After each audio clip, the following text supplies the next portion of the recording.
साथियों, आप सभी का इस प्लेटफॉर्म पर स्वागत है।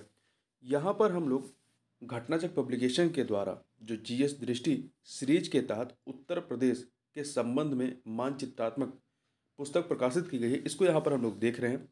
और आज की वीडियो में हम लोग इस किताब के उत्तर प्रदेश की जलवायु, इसके अतिरिक्त उत्तर प्रदेश वन एवं प्राकृतिक वनस्पतियाँ तथा उत्तर प्रदेश में वन्य जीव के संबंध में इस वीडियो में चर्चा करेंगे। चलिए प्रारंभ करते हैं। सबसे पहले उत्तर प्रदेश की जलवायु के संबंध में विभिन्न चीज़ों की बात कर लेते हैं। तो देखिए, उत्तर प्रदेश जलवायु की दृष्टि से जो है उपोष्ण कटिबंध में आता है। किसमें आता है? उपोष्ण कटिबंध में आता है। यहाँ की जलवायु उष्णकटिबंधीय मानसून प्रकार की है।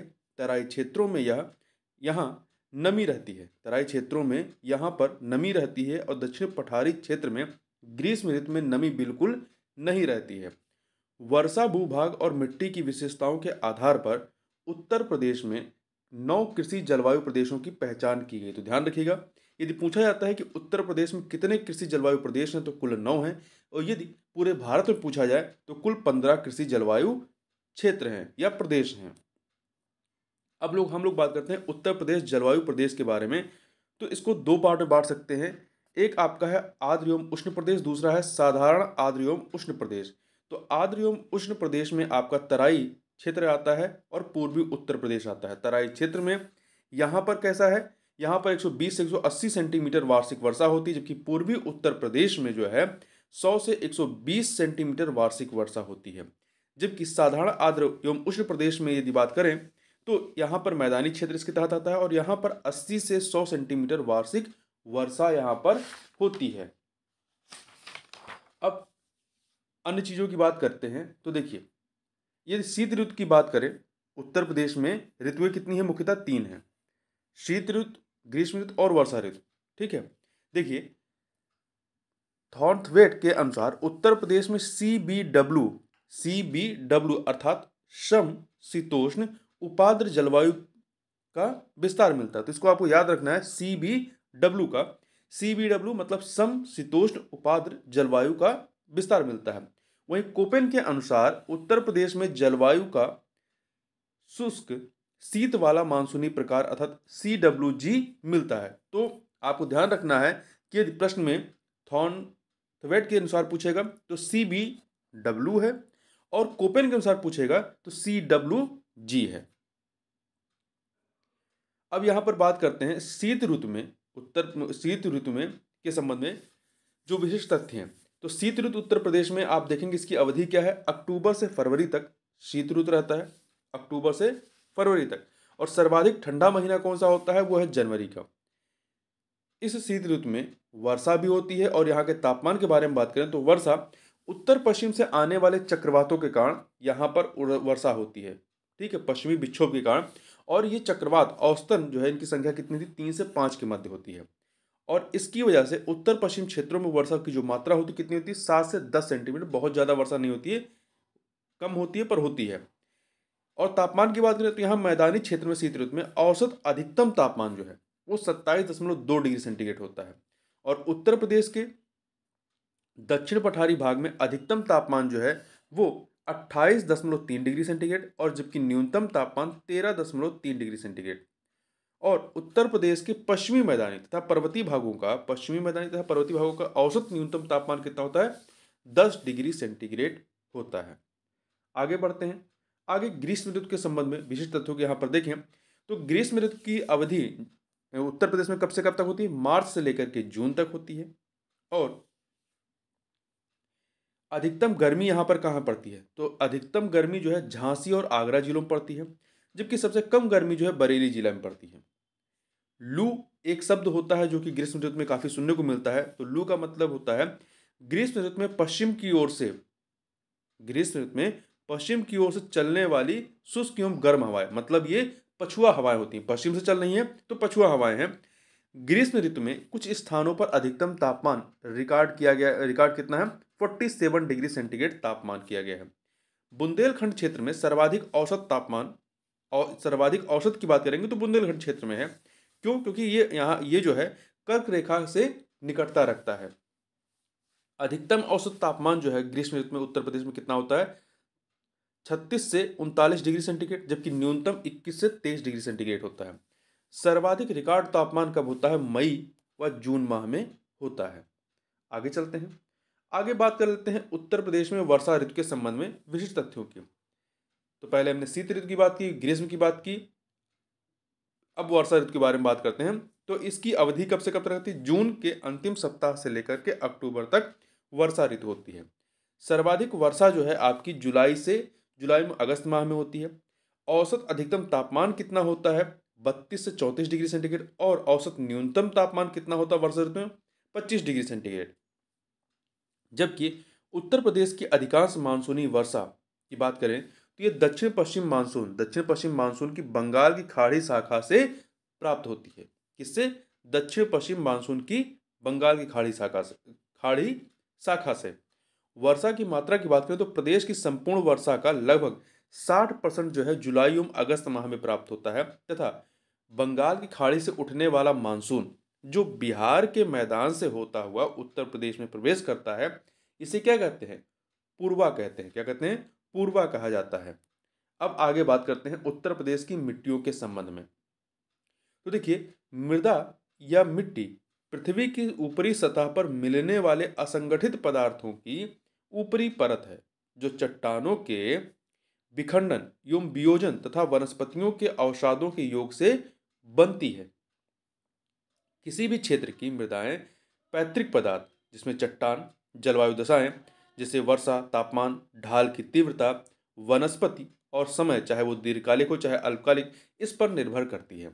और ध्यान रखिएगा कि जो मिट्टी की ऊपरी परत होती है जिसमें हमारी फसल पैदा होती है, या कह सकते हैं मिट्टी की उपजाऊपन जो है वो लगभग 6 इंच तक ही होती है। मिट्टी की मोटाई की 6 इंच तक जो होती है उसी में मिट्टी की उर्वरता होती है। आगे बात करते हैं। प्रोफेसर वाडिया, कृष्णन एवं मुखर्जी के वैज्ञानिक विश्लेषण के आधार पर, इन तीन वैज्ञानिक प्रोफेसर वाडिया, कृष्णन एवं मुखर्जी के वैज्ञानिक विश्लेषण के आधार पर उत्तर प्रदेश की मिट्टियों के विभाजन की यदि बात करते हैं तो देखिए, इसको दो भागों में बांट सकते हैं। गंगा के विशाल मैदान की नूतन और उपनूतन मिट्टियां, मतलब नवीन और पुरानी। दूसरा है बुंदेलखंडी मिट्टियां या दक्षिण पठार की प्राचीन रवेदार और विंध्य श्रेणी की मिट्टियां। अब जो गंगा के विशाल मैदान की नूतन और उपनूतन मिट्टियां हैं, इनमें एक है बांगर या पुरानी जलोढ़ मृदा, जो पहले निर्मित हुई है गंगा नदी के माध्यम से, और दूसरी है खादर या नवीन जलोढ़ मृदा। अब इसमें आगे देखते हैं। अब बात कर लेते हैं पहले बांगर मिट्टी के बारे में, जो कि पुरानी जलोढ़ मृदा है। मतलब अब बाढ़ में गंगा का पानी यहां तक नहीं आता है। तो इसमें खनिज प्रचुरता क्या होती है? फास्फोरस एवं चूना, जबकि नाइट्रोजन, पोटास, जीवांश आदि पदार्थों की कमी होती है। तो ध्यान रखिएगा, बांगर मिट्टी में फास्फोरस और चूना तो पाया जाता है, परंतु इसमें नाइट्रोजन, पोटास, जीवांश आदि पदार्थों की कमी होती है। उपरहार मिट्टी, तो ये जो है उत्तर प्रदेश के पूर्वी भाग में बांगर मिट्टी को दिया गया नाम है। उपरहार मिट्टी क्या है? तो ये उत्तर प्रदेश के पूर्वी भाग में जो बांगर मिट्टी होती है उसी का एक नाम है उपरहार मिट्टी। बांगर मिट्टी के अन्य नामों की बात करें तो इसे दोमट, मटियार, बलुई दोमट, पुरानी जलोढ़, उपरहार मिट्टी भी कहा जाता है।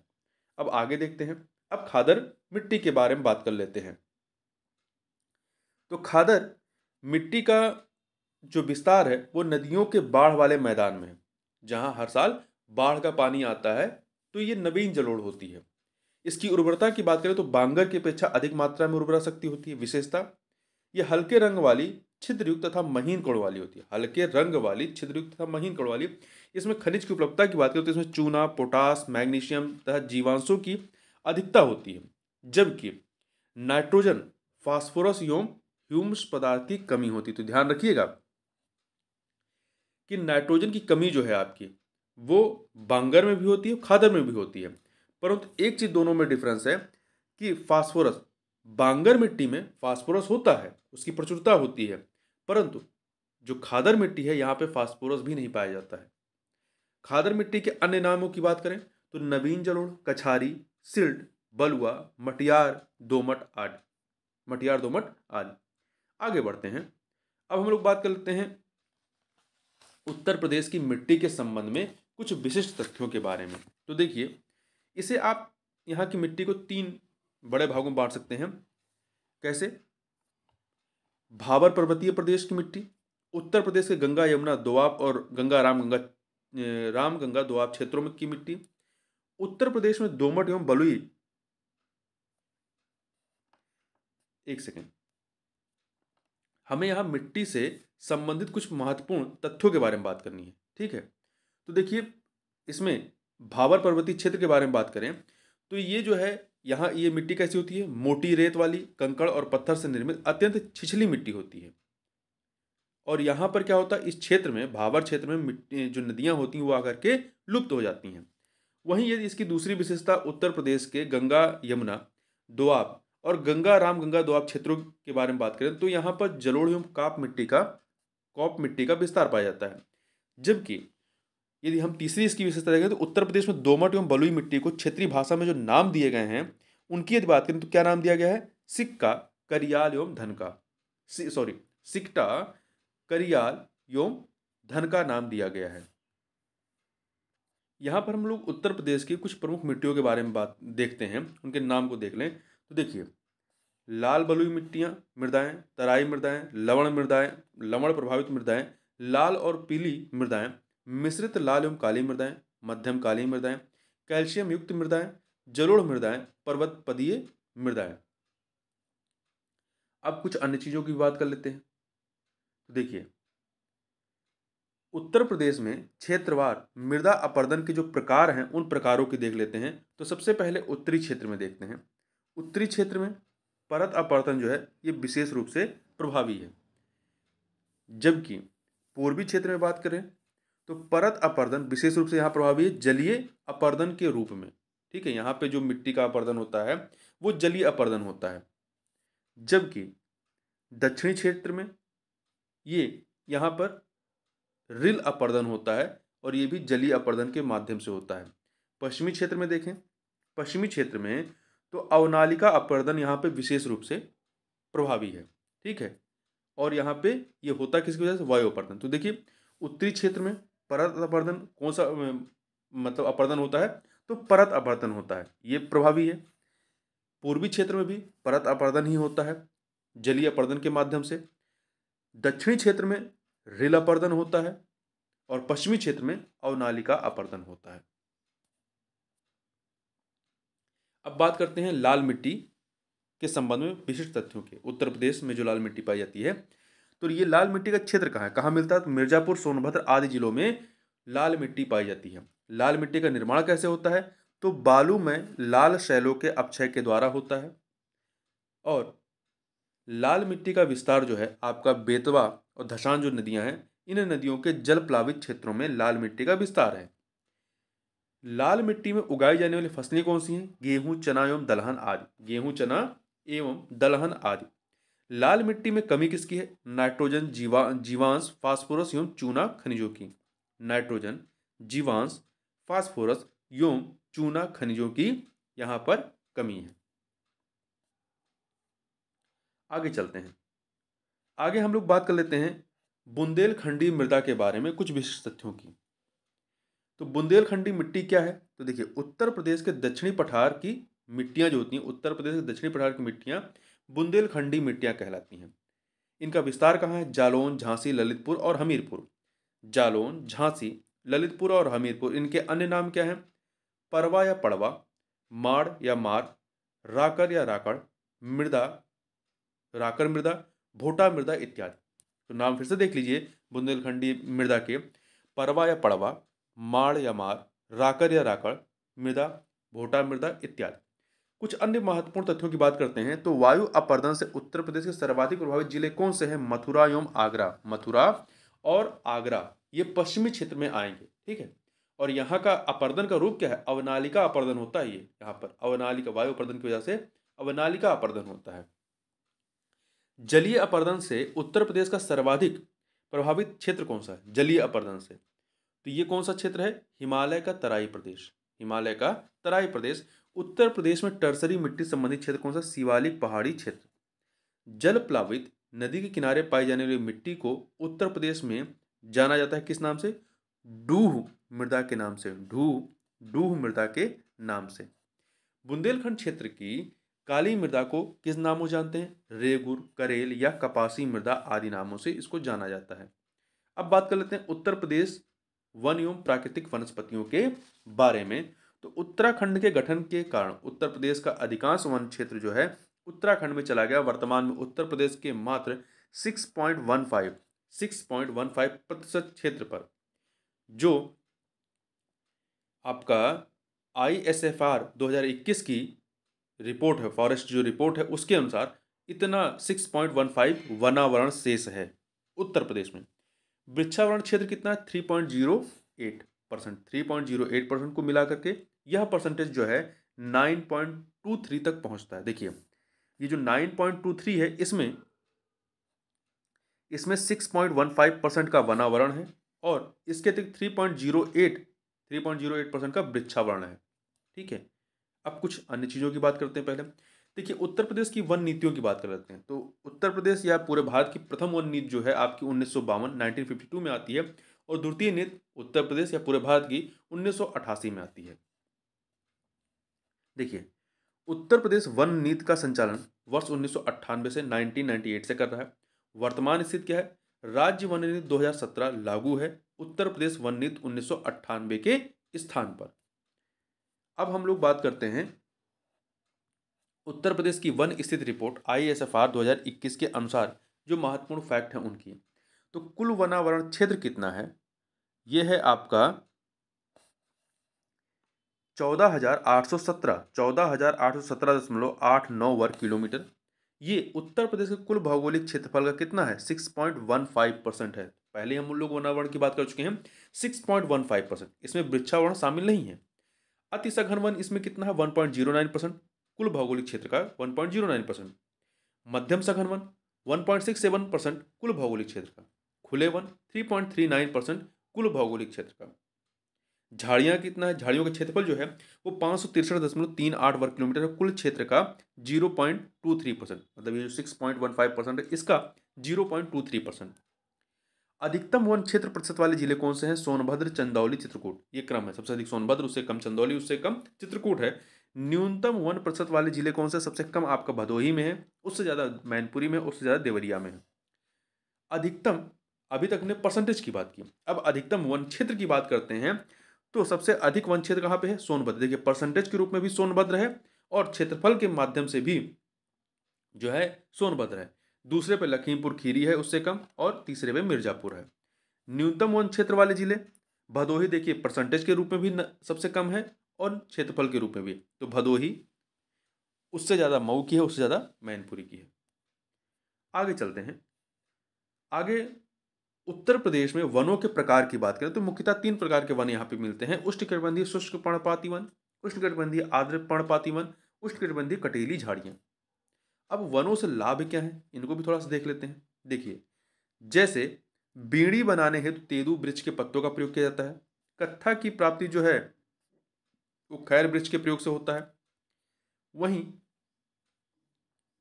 इमारती लकड़ी के रूप में साल और सागौन का प्रयोग होता है। रेलवे लाइन के स्लीपरों के रूप में साल, चीड़, सागौन, देवदार आदि वृक्षों का प्रयोग करते हैं। कागज उद्योग में बेंत एवं बांस का प्रयोग करते हैं। बिरोजा एवं तारपीन के तेल की प्राप्ति हेतु चीड़ के वृक्ष के राल का प्रयोग किया जाता है। तो ये वनों से कुछ महत्वपूर्ण लाभ हैं। अब आगे चलते हैं। देखिए उत्तर प्रदेश मतलब वन से संबंधित, वनावरण संबंधित जो है कुछ प्रमुख पहलों की बात यहाँ कर लेते हैं।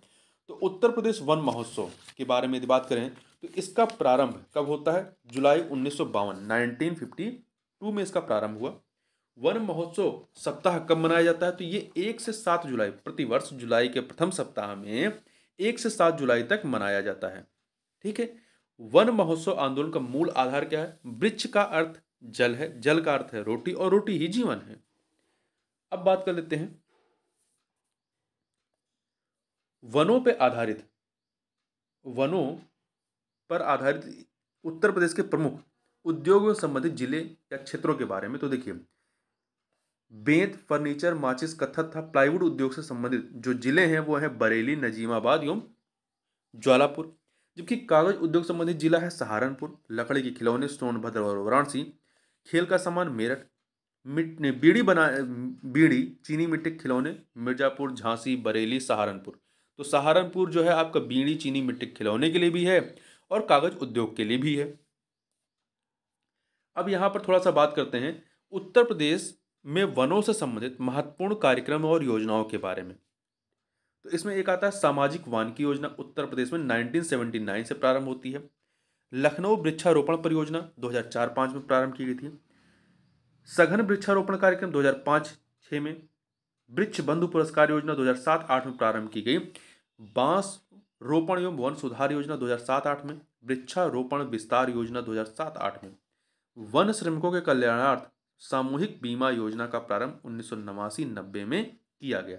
अब बात करते हैं ग्रीन यूपी क्लीन यूपी के बारे में। तो ये जो है इसे प्रारंभ किया गया 7 नवंबर 2015 को। 7 नवंबर 2015 को ग्रीन यूपी क्लीन यूपी प्रारंभ किया गया। इसके तहत विशेषज्ञ 5 करोड़ से अधिक वृक्षारोपण का रिकॉर्ड बनाया गया और वित्तीय वर्ष 2019-20 में 22.5 करोड़ पौधारोपण संपन्न किए गए। पहले जब था पहले 2015 में शुरुआत किया गया 5 करोड़ और 2019-20 के वित्तीय वर्ष में 22.5 करोड़ पौधारोपण जो है संपन्न हुए।